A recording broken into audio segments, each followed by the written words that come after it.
So I think as most of you, as you prepare for the GMAT, you quickly identify which are your strengths and weaknesses. So I think in my case, I was better at the verbal section than the quant section, and so my focus in terms of preparation was a little more skewed towards like improving my quant my quant score. One thing that I realized through the preparation was that the mocks that the GMAT provides are so good and so important to do, because I remember going into the exam and I was like, oh, this is exactly like how the mock was. Honestly, like it was so similar to that.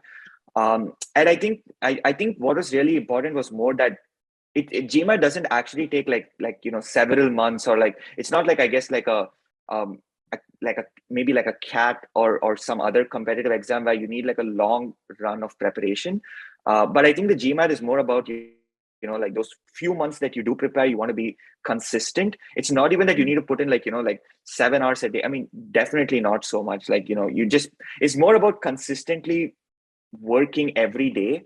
So making sure that on the day of the exam, your mind is sharp. Your as soon as you see a question, your thought process kicks in and you're quickly capturing information and being able to solve the question quickly. So I think with regards to preparation, I think it's more consistency that you want to keep doing your prep on a daily basis leading up to the exam.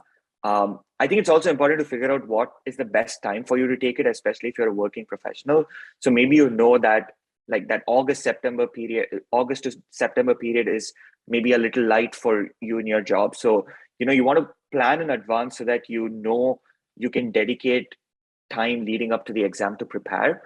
What I found very useful I remember from a verbal point of view was actually the material that, Wizako had given me, because I found that significantly, there was a lot of questions that were significantly harder than what you might get in the GMAT. So being able to do that then meant that, the GMAT questions were a lot easier. So if I remember, like there were a lot of these sentence correction questions, which would test maybe 2 or 3 concepts in like, one question. And once I was able to do that, then the actual questions on the GMAT looked a lot easier for me.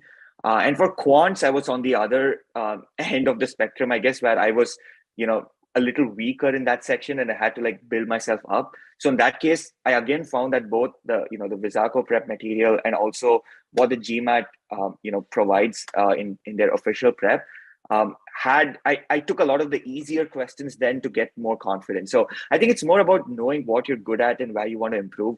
For me in verbal, it was, okay, I'm better at it, so let me just do the really hard questions and then feel confident about the easier ones. Whereas in quants, it was really starting from, I guess, the more basic questions and feeling confident going into the exam. So